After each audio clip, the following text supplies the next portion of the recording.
we had a discussion in transportation, and this amendment was actually offered in transportation, and it had a drafting error. And so I agreed as a favor to Chair Dibble to offer this amendment in judiciary. So I hope you will allow it. Senator Howe, is it an amendment to a section of the bill that's within the Judiciary Committee's jurisdiction? Well, it probably is not, but it was I withdrew it to get it redrafted as a favor to Dibble, Senator Dibble, so we didn't tie up that because we were going long there. So, and it deals with the fact that it talks about the proof of residency, and that's where it discusses.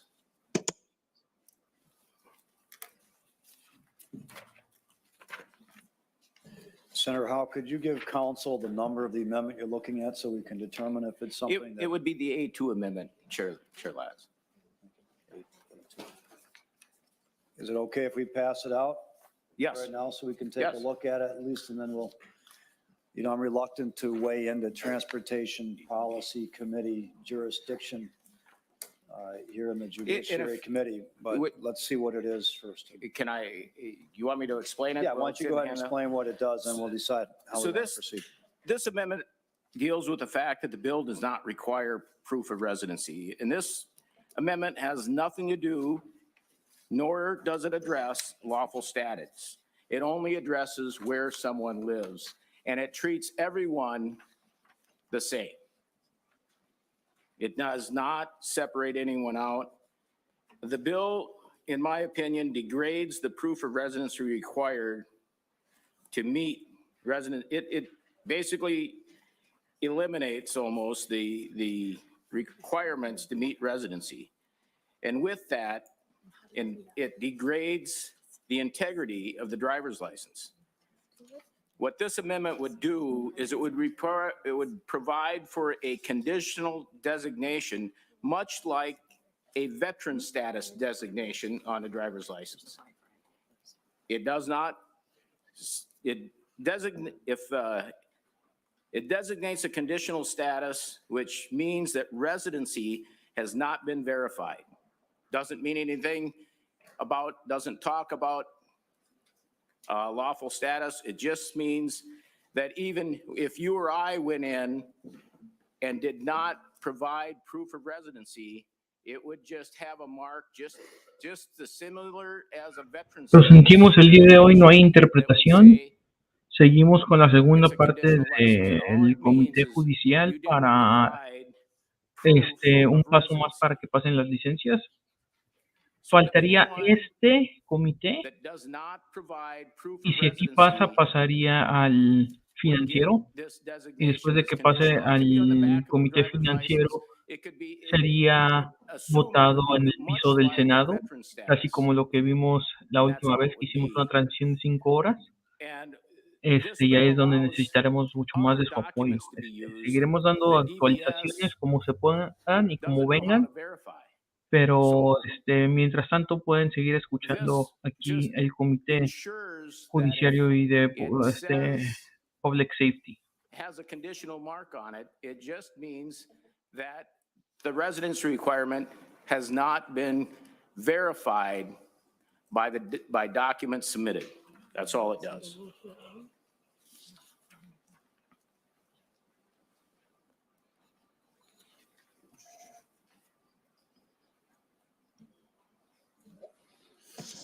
So, Senator Howe, I don't know if this would require the bill go back to transportation or not, and I haven't talked with Senator Dibble about this. He did not mention this to me, and nor was I made aware ahead of today's hearing that you were planning to offer an amendment that really wasn't within judiciary's jurisdiction.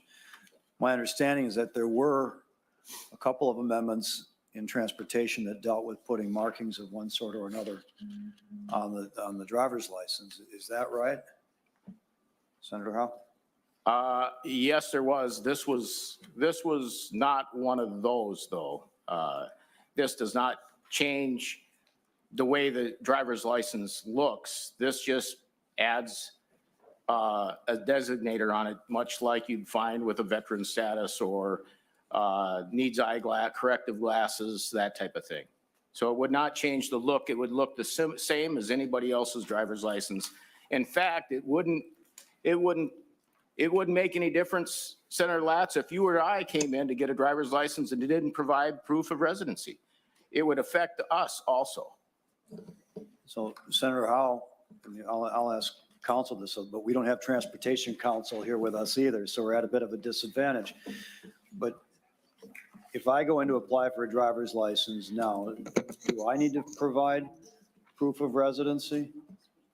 If you want you can get a, what is it, a conditional, not a conditional, but yeah, you can get any driver's license that doesn't have a, I'm not quite sure. I think you have to provide residency, except for this bill removes that requirement. So if I'm moving here from Wisconsin and I apply for a Minnesota driver's license, pretty sure I'd have to provide proof of residency myself. I mean, what you're saying is that the underlying bill here is stripping that requirement out for this group of applicants? Yeah, this bill just requires that you attest that you live in Minnesota. I thought didn't we change that to perjury? Well, you're saying that, yeah, if you don't live here, it's perjury, but. So your earlier amendment changed the attest to perjury. So whoever applies for a driver's license on penalty of perjury, which is a pretty serious crime, they would be stating that they are now a resident. And what you're trying to do is to add additional documentation of residency into the bill? No, I am not. Actually, all this does is if all you do is attest or under the penalty of perjury and you do not provide any documentation that it basically has a conditional status to it. All it would do, all the conditional would mean is that you didn't provide proof of residency. Because right now, if you use that driver's license that you, under the penalty of law, under the penalty of perjury, you still didn't provide any documentation, and no one that's using that document, if you go to open a bank account or whatever, no one knows whether that you provided proof of residency or not. Well, Senator Howe, it looks like your amendment has two parts, so I'm trying to figure this out. Line 1.2 deletes what we just changed to bring this into conformity with the Transportation Committee amendments. Line 3.17, everything after the parenthetical number 1, which we changed from attest to perjury. So you're deleting that whole line and inserting a residency documentation requirement. So that's a pretty substantial difference from what transportation sent to us.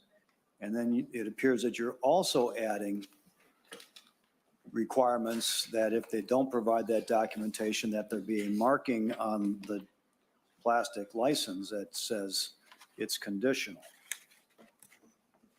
Am I understanding that correct, Senator Howe? I believe you have it right, but I do believe that with the current status that we are faced with, with DVS, you're asking right now, in my opinion, for a deputy register out there in Long Prairie, Minnesota, to look at foreign documents and say, you're okay, you're a resident.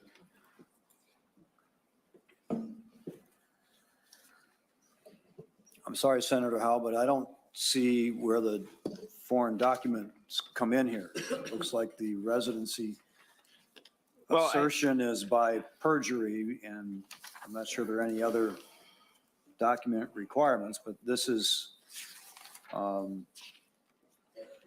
or maybe that's later in 17106. I see it in section 4. This is the disadvantage of not dealing with this in transportation committee. Senator Champion, you had something to help us with this? Just a couple of things, Mr. Chair. And we do have someone from Driver Vehicle Services that's here too. And when this was brought up before, it was clear that when it comes to attestation, everyone has to just say, this is who I am, right?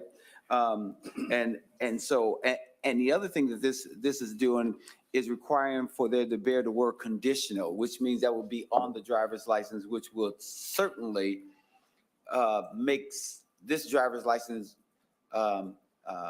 jump out to someone else and really kind of get to the whole immigration status, which is the very thing that we don't want to happen. And Mr. Chair, if you also look under the administrative rules, it already says exactly what it is that I'm saying around one has to attest. And so we don't think the folks with this driver's license should have to do anything other than what others have to do, other than, prove citizenship, that we believe that they should not have to prove that. Mr. Chair,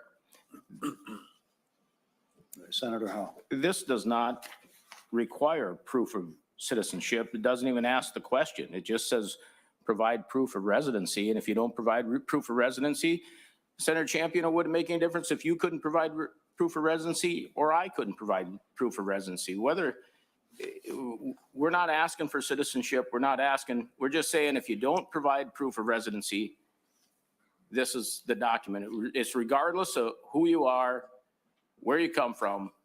All it says is if you don't provide the proof of residency, it just has a much like a veteran status. If I want veteran status on my Mr. Chair, but if you look,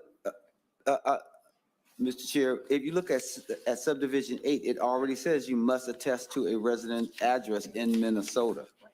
So if you look at 3.17, it already has that. There's a requirement for that already.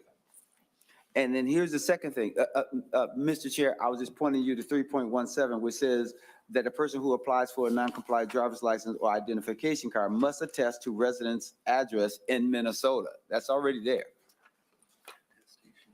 The other thing that he is attempting to do, even though it's already there, is the word conditional, which is the other piece that I have some consternation around. So members, this sounds like a quintessential Transportation Committee issue relating to requirements for qualifying for the driver's license issuance. The portion before our committee has to do with data. Yes, sir. And surrounding the use of the data. So Senator Howe, either I'm going to recommend that we just vote this down and we'll go to a vote right now because frankly, I'm really uncomfortable trying to bring transportation policy decisions before us. You just came from Transportation Committee. That was the place to deal with it. And with all due respect, it's not our job to clean up drafting errors and amendments that were not offered in the Transportation Committee. Or you can withdraw the amendment, and if you want to deal with it on the floor, you can deal with it on the floor. I'll withdraw the amendment, Senator Latz. Thank you. Senator Howe, did you have another amendment? You'd indicated you might have a few. I do, Senator Latz, and this was also an amendment offered in transportation. It had House language in it, but it also had some additional language in it. And I think we had this discussion, and it appeared that we were kind of conflicted that you wanted to take some of it. We had a discussion. It looked like you were interested in working with me on the amendment, so I withdrew it. I withdrew the amendment, and Who are you referring to as you? I'm talking to Senator Mohammed, All right. the Just for author. the record is clear, because I don't remember having this conversation. No, Senator Lance, we didn't. It was All with right. Senator Mohammed and I. During the Transportation Committee, I withdrew it. Staff reached out to the author's staff regarding getting together. We didn't get together, didn't hear anything back. So that's why I offer the amendment here. And what the amendment does, and the amendment Senator Howe, why don't you give us the amendment number? We can distribute it. I don't And then know you if can I, describe it. And I'm also going to ask, is this another one which is wholly within the province of the Transportation Committee? part of it, no. It's actually, some of it is in this bill in the judiciary, and part of it is probably a little bit out. But this deals with, it's the Can A7. you give us the amendment It's the number? A7, The A7? yes. All right, staff will distribute the A7 amendment, and then give us a second to distribute it so we can look at it while you're describing it. So Just a moment, Senator Howe.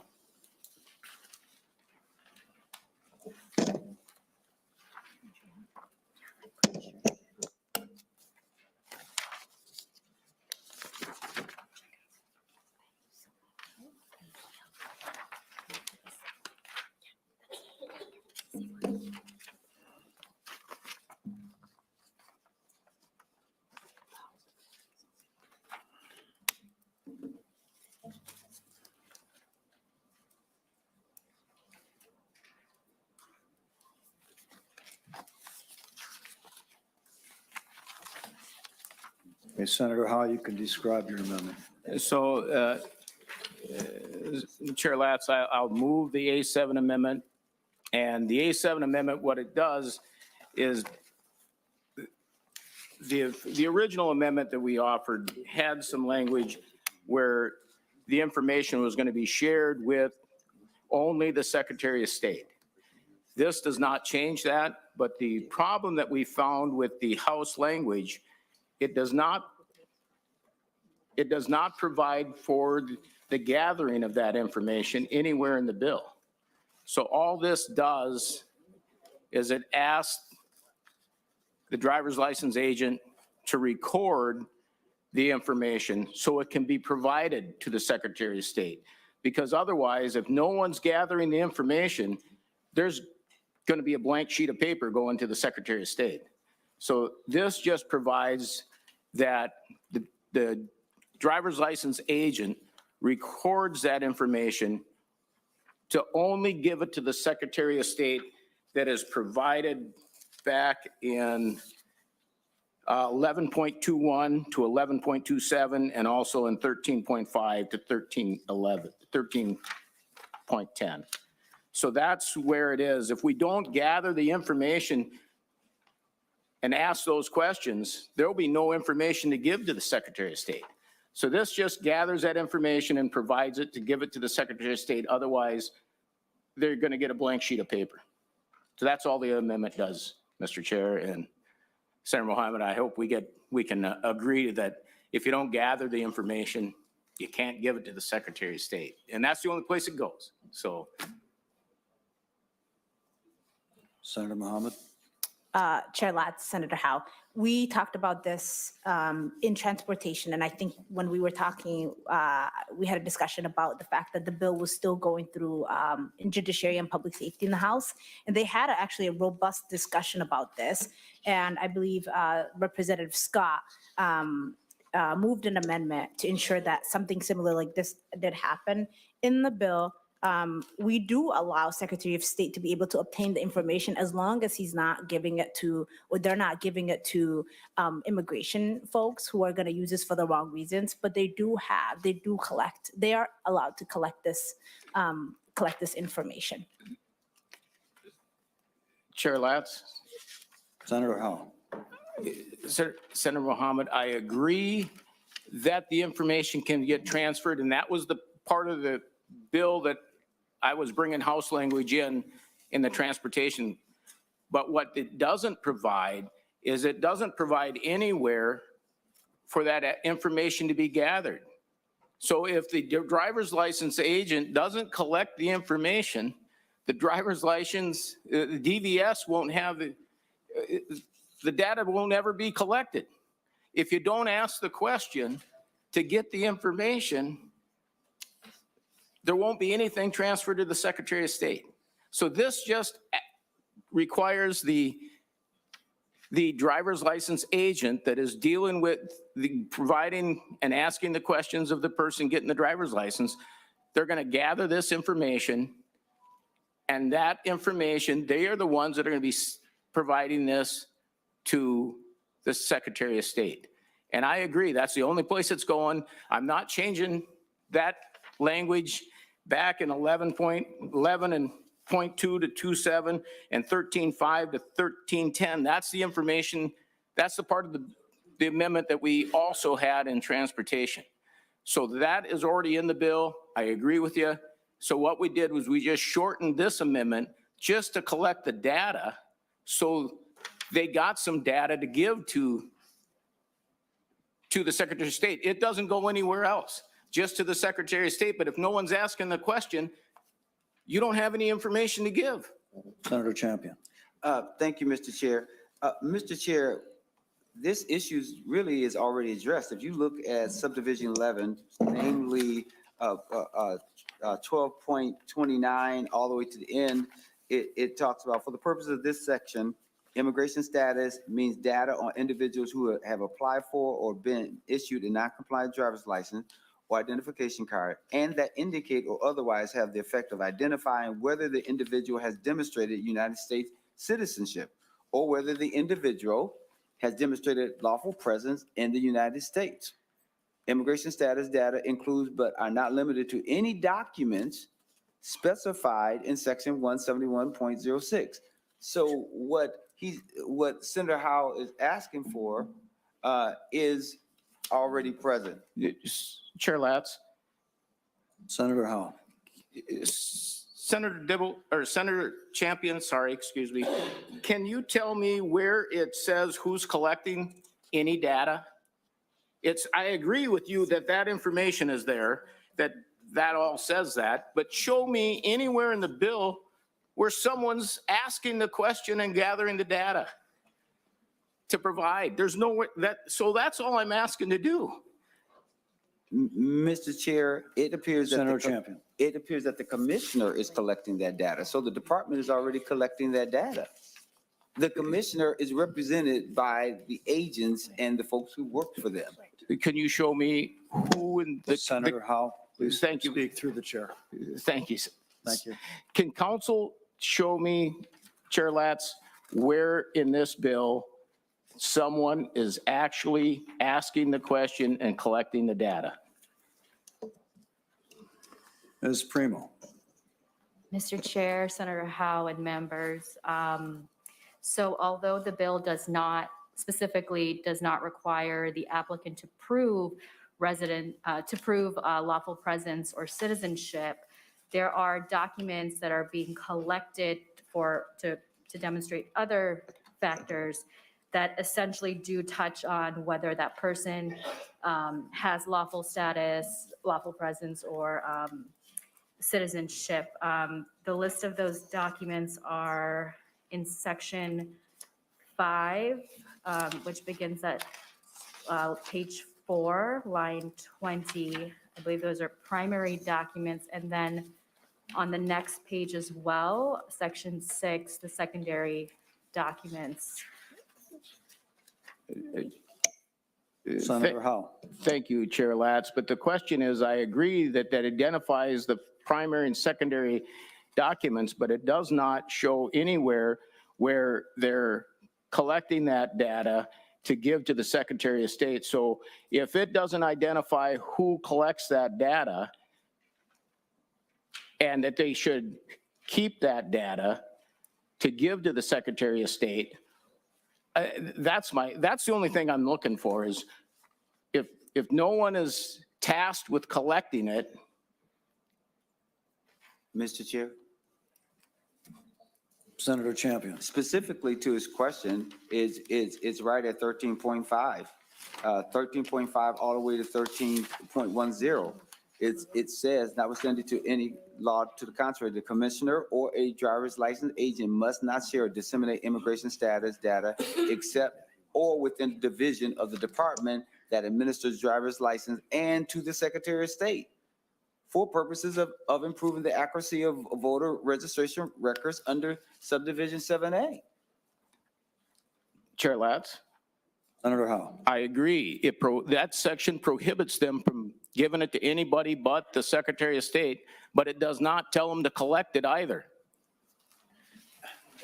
So Senator Howe, once again, you brought into the Judiciary Committee what is quintessentially a Transportation Committee jurisdiction, which is the questions that must be asked by Driver and Vehicle Services in determining whether the applicant is eligible to receive this form of a license.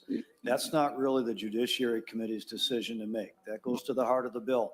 The second part of what you're attempting to do here is basically a conforming change to that core question, saying once that data is collected, it's got to go to the Secretary of State for these limited purposes. But the question of whether that data should be asked for or must be asked for and collected is not really a judiciary question. That goes to the core of what the Transportation Committee considered in this bill. And I don't want to get the Judiciary Committee involved in transportation policy. Chair Latz, is Senator not Howe. this section, Article 2, part of,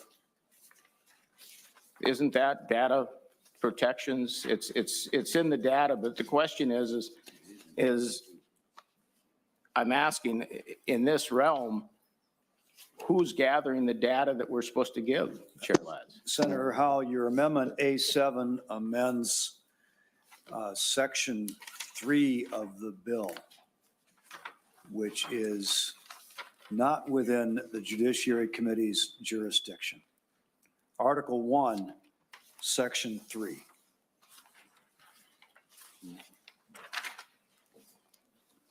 So I think once again, I'm going to either ask you to withdraw the amendment, or I'm just going to ask the committee to simply vote the amendment down. You want to deal with this on the floor or talk further with the Transportation Committee Chair and the chief author of the bill? Of course, that's your prerogative. But we're here in Judiciary Committee today, and this is not the appropriate place for an amendment of this nature to be considered or decided. We don't have the expertise on this. Well, The that's jurisdiction. disappointing that I thought we had some agreement with this in the previous, but with that, I'll withdraw the amendment. All right, Mr. Senator Chair. Howe withdraws the A7 amendment. Senator Limmer. Thank you, Mr. Chairman. A little different direction.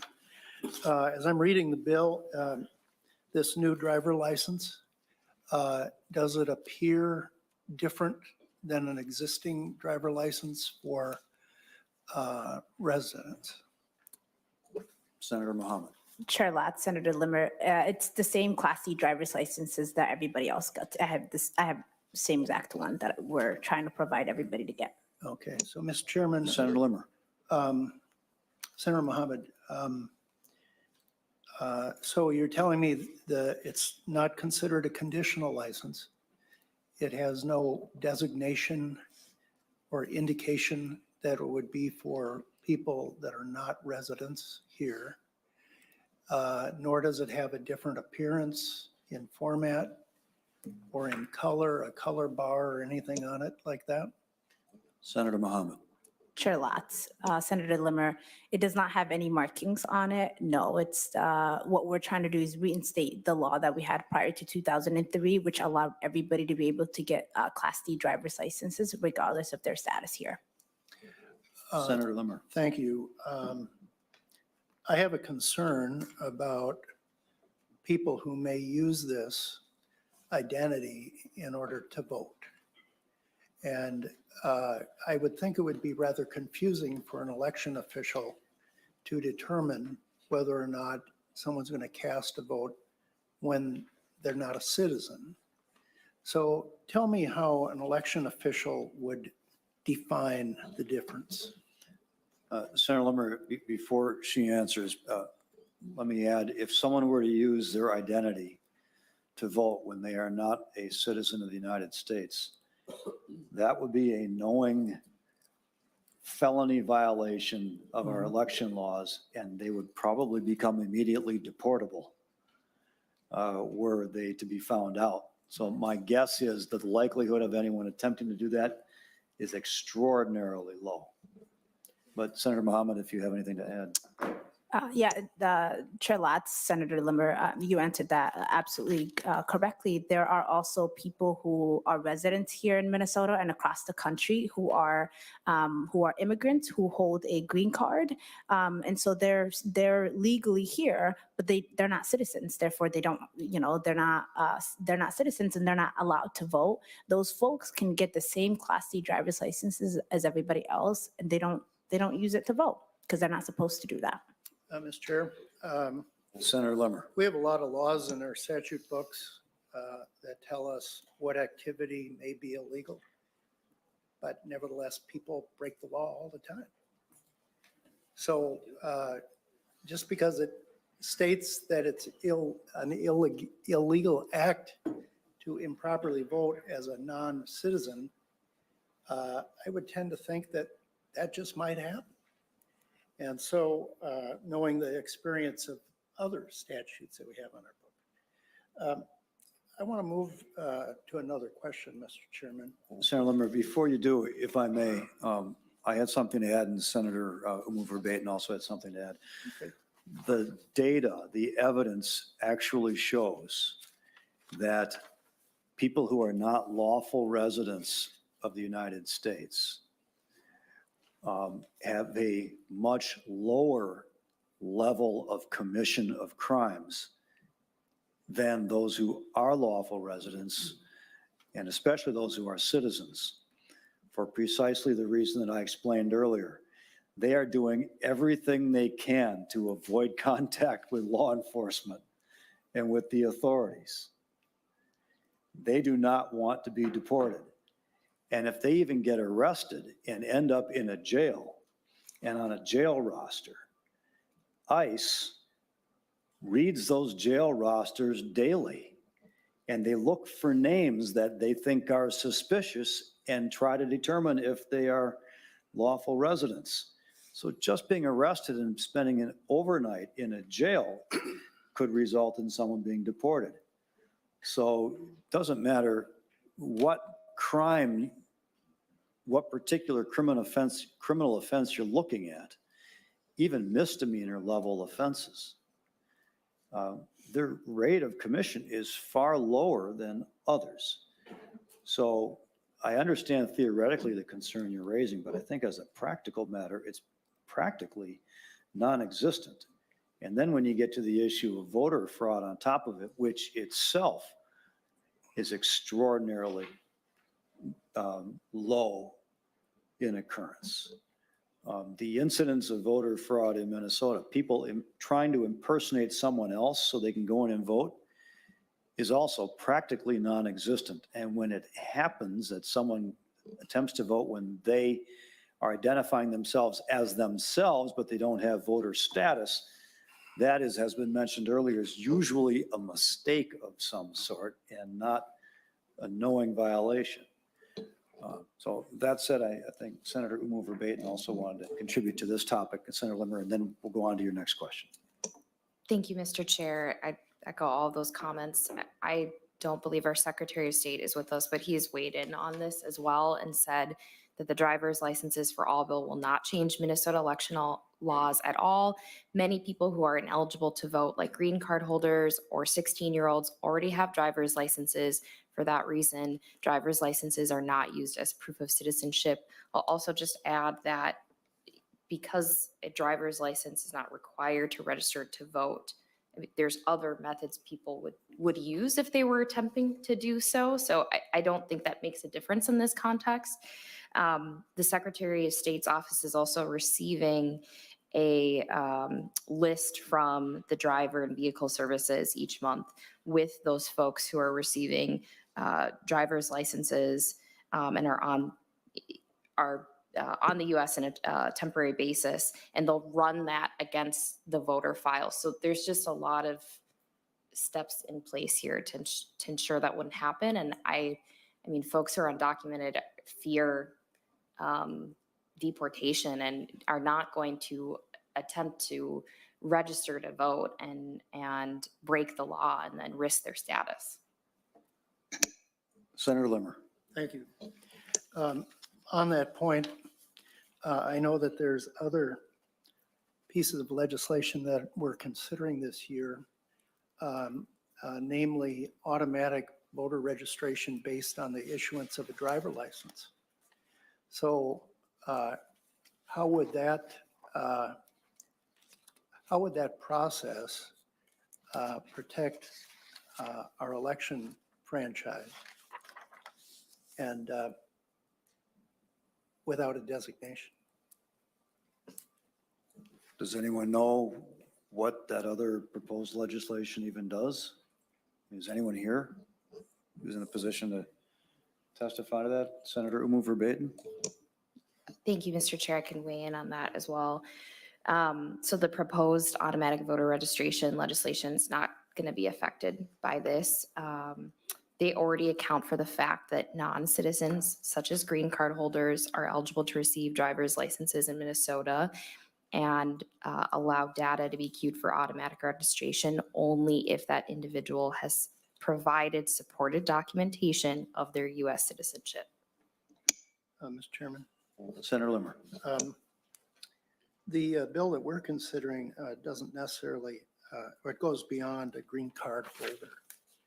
And so that's the concern for the accuracy that I'm raising this question. Senator Limmer, it sounds like that other bill would only do the automatic voter registration if there were in fact proof of citizenship that were provided to support that. So maybe there's not a conflict. I'll here. save the discussion for when we're in front of that bill or whether it gets to the floor or not. Yeah, I mean, then we'd have both in front of us and we can compare them. Yeah, I do have one other question Senator on this Limmer. particular bill. On the last page page 13, it seems like we are creating we're prohibiting information not to be shared or disseminated who have applied for, been issued a non-compliant driver license ID card to any federal government entity. Senator Limmer, could you identify the line number you're looking at? Well, there's a couple of them, but mainly what characterizes the spirit of my question is lines 13.19 through 23. And there's also a smaller reference on 13.25.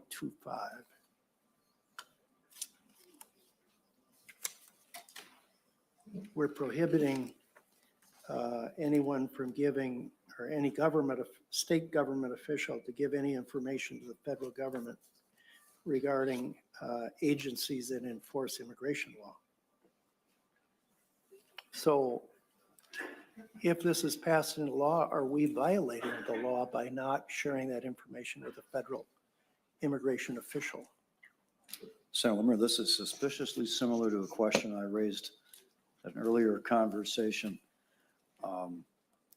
that I had with some others on this, but I think we have an answer to that for you. I don't know if council has that, or maybe Chief Author does, or I can give you my answer. Ms. Primo. Mr. Chair and members, I believe that DPS may have also testified, or I don't know if they're present, but the current law provisions that authorize data sharing with federal entities are not affected by this language. And if you go back to section,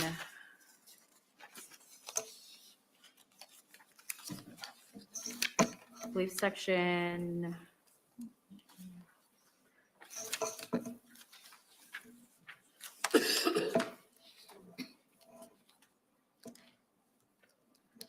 Section 3, there are current law authorizations for data sharing, and that remains in place. And my understanding is that those entities are not entities that primarily enforce civil immigration. There's currently not a sharing authorization between DVS, DPS, and one of those types of entities. And Senator Limmer, what I was informed is that There is no federal law that mandates the sharing of this information. And so there is not a conflict between the states not sharing it with a federal law. But I'll note that the paragraph you were looking at does create an exception when there's a valid search warrant or court order. So that would become a mandate. Then, of course, the state would have to comply with it. So, Mr. Chairman, if I can put your focus on lines 13.25 where it says government entity, does this prohibit a sheriff to not inform federal officials of an individual's immigration status?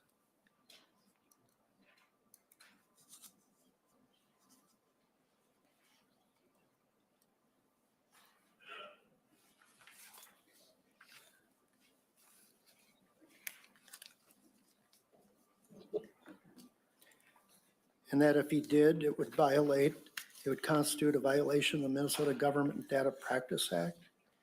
And that sheriff may be subject to penalties and remedies?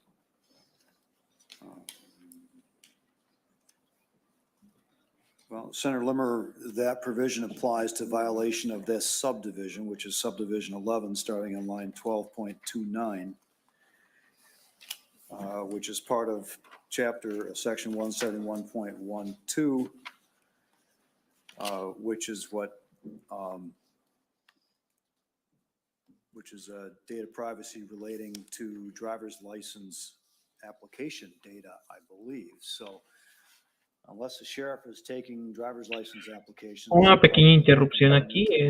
Lo que sigue pasando en esta comité es que básicamente el senador Hope quiere agregar algún tipo de enmienda para que se comparta la información y prueba de residencia en el estado, y básicamente los autores le están diciendo que no, que como está escrita la propuesta, está bien.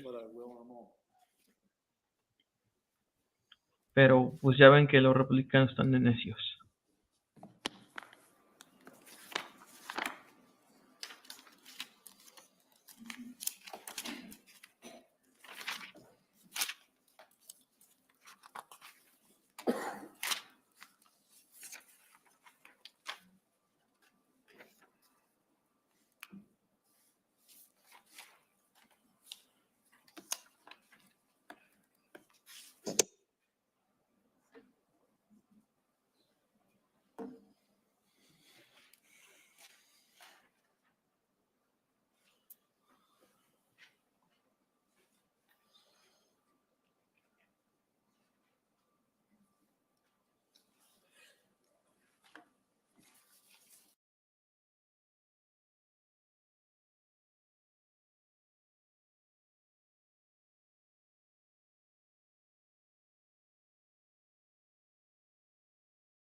Ms. Primo.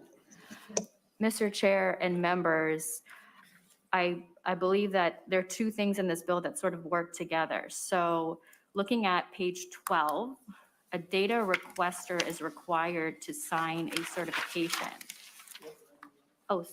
Page 12, beginning at line 11. And that certification essentially subjects the requesting party to the penalties and remedies in Chapter 13. And so if a law enforcement agency obtained this specific data through this process, through directly from the DPS, DVS, MinDrive system, then they would be subject to that penalty. However, if the law enforcement agency obtained the same data through their own investigative process, that would not be captured under this statute because that would fall under section 13.82, which governs law enforcement data. And so in that event, if for some reason they come to know the person's status or lack thereof, they can continue to share that information with federal agencies, entities, pursuant to their own practices. Mr. Chairman. Senator Limmer. So in short, you're saying there's no conflict between the two provisions? Ms. Primo. Mr. Chair and members, no, there's not a conflict between this or 13.82. So in, Senator Limmer. Mr. Chairman, so in one respect, a sheriff would be prohibited and be subject to a violation under one of those provisions. And if in another law enforcement practice, he will not be, depending on how he accumulated the data.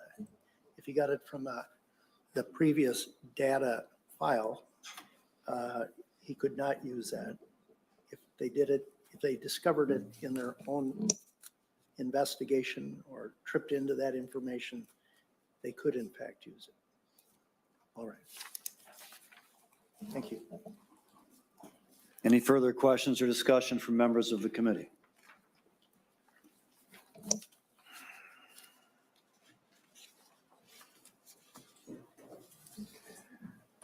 All right. Senator Umu Verbaeten, to move the bill? Oh, Mr. Chairman, you're talking about on the bill now On the for the bill. discussion? Yeah, any further discussion on the bill? Mr. Senator Chairman, Pappas. I'm just really excited to see this happen. And I just wanted to mention something about history that under Senator Champion, the Senate did actually pass something very similar to this. I believe Senator Champion, maybe it was 2014. And at that point, the House refused to take it up. So I'm very happy that the House has passed this. It's before the Senate. And this is a long time coming. Thank you. Members, Senate Council has a technical amendment to offer. Ms. Primo? Mr. Chair and members, on page 9, line 13, delete and insert or. Senator Umu Verbaeten moves to amend as described by council. Ms. Primo. Mr. Chair and members, page 9, line 13, delete and insert or. Page 13. Any questions or discussion on the amendment? Senator Howe. Well, because I got stuck in not being in the right, is this in Article 2 where where we have, is that under our preview here? Senator Howe, Article 1, Section 9 is within our jurisdiction, and this is a technical amendment. Thank you. Any further discussion on the amendment? All in favor, say aye. Opposed? Motion prevails. The amendment's adopted. Any further discussion on the bill? Not seeing any. Senator Umu Verbatim renews her motion or makes her motion. Go ahead, Senator. Yes, thank you, Mr. Chair. I move that House File 4 as amended be recommended to pass and move to finance. Mr. Chair, Senator Howe. I move to amend. I think this should go to state gov because it has rulemaking in it, and in our temporary Senate rules under 4.5, basically says all rulemaking must go through state gov. It's not one of our prerogatives. It's in rule under 4.5. And I can give you numerous examples in this bill, such as on line 3.2. It removes rules and prohibits future rulemaking. If you go to 4.11 and 4.12, that basically implies rulemaking. You go to 4.22, 4.23, 4.24, that's amending rules. If you go to 5.7, that's amending rules. Mr. Chair, I don't think that judiciary should be the committee where we don't follow Senate rules. We can keep going. We can go to 9.23, repeals a ban on rulemaking.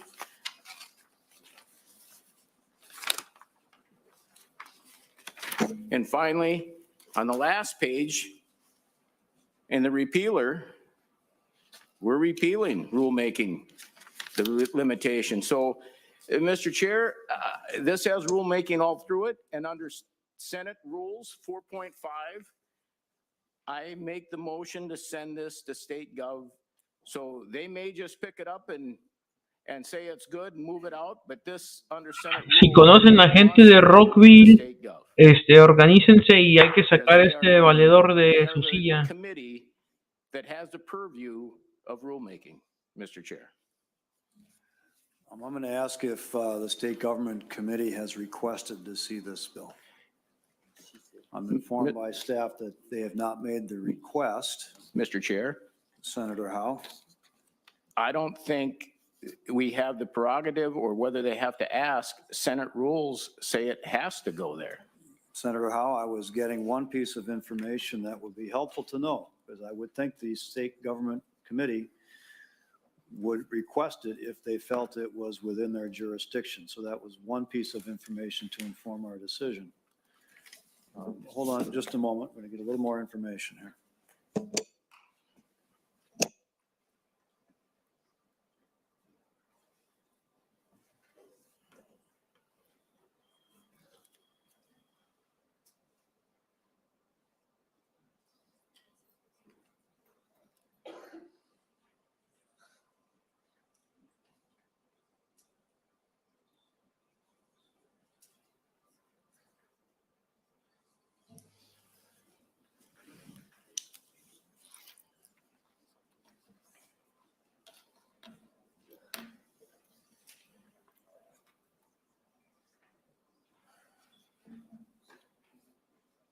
Mr. Chair.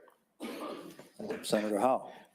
Chair Latz, it's no different than if a bill spends money, it has to go to finance by rule. This is the same rule, and whether the chair requests it or not, we should follow the rules of the Senate.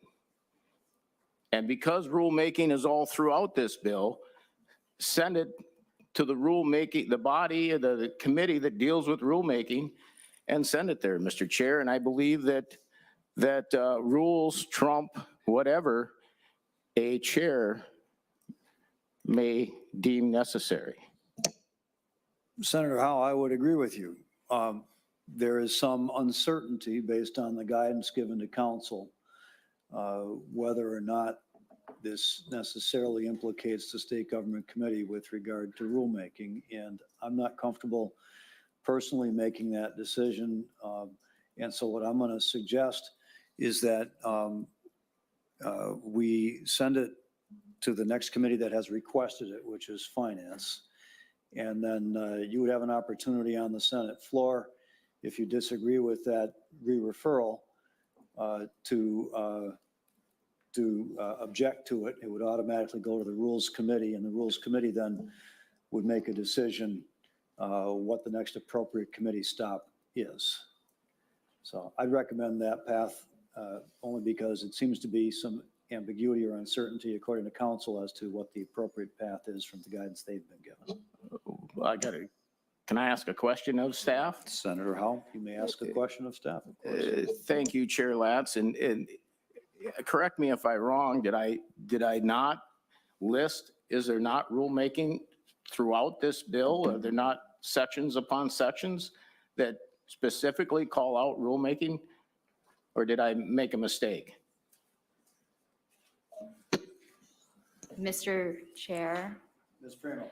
and Senator Howe and members, I do not handle issues related to rulemaking, and I have been told that there is some gray area about this arguably authorizing rulemaking, and unfortunately, I have not been able to consult with State Gov Counsel. I have sent a message about whether this should, with certainty, go to State Gov.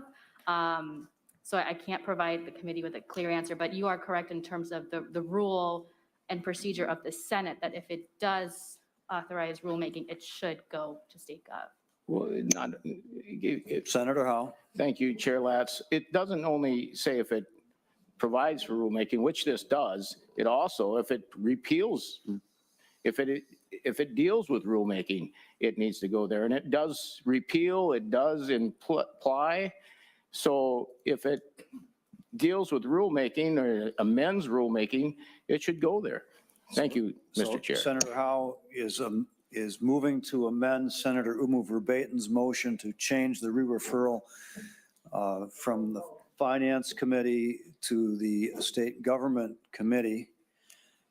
Mr. There's been Chairman. a roll call requested. There will be a roll call. Senator Pappas. Mr. Chairman, just a third alternative to muddy the waters. I mean, you could lay it over temporarily since we have another bill until we can get a hold of the Senate Counsel from GovOp and get some clarification.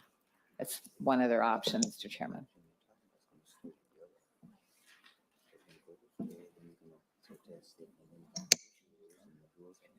Senator Pappas, I think that's a good idea, and that will also give the chief author an opportunity to chat with the chair of state government and see if that senator believes that it should be going there. So what we're going to, Senator Mohammed, what are your thoughts on this? Chair Latz, Senator Howe, this also came up last time when we were in transportation, and we've been in discussion with Senate Counsel, and there is a gray area. But I'm more than happy to go to state and local gov to have a thorough conversation about this once again. Well, what I'm going to do is I'm going to lay the bill on the table at this time, and we're going to give an opportunity. I'm sorry to make you stick around beyond this, but give an opportunity to reach out directly to Senator Murphy and also to get some feedback from counsel, Senate Counsel for State Gov Committee. And if we are unable to resolve it with that input, then I'm going to recommend we send it to finance as originally planned, because that's the path council was recommending on this. And then if that is not acceptable, then the Rules Committee can decide what the rules require for the path of this bill. So for the moment anyway, we're going to lay the bill on the table, and we'll start with our next bill. But when we have the answers that we need to make a decision on this point, we will interrupt the other bill and we will come back to this. So we're not going to make anyone wait around for this bill until the end of the day. All right. House File 4 is laid on the table.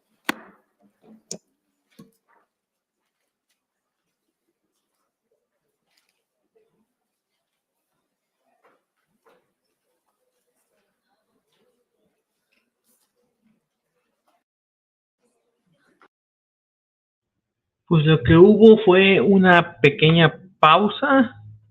Eventualmente van a regresar a esta propuesta de ley, porque hay una zona muy gris donde no saben a qué comité debe ir después. Se ya están solicitando a uno para hacer reglas. Están nosotros empujando a que vaya ya después nada más a finanzas.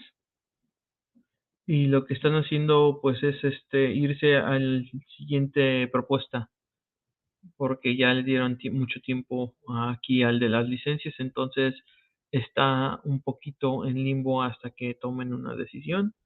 Les estaremos informando cualquier cambio. También estoy esperando a ver si esta Emilia entra para que nos dé un poquito más de contexto sobre lo que está pasando, ¿verdad? En este comité de judicial y seguridad pública.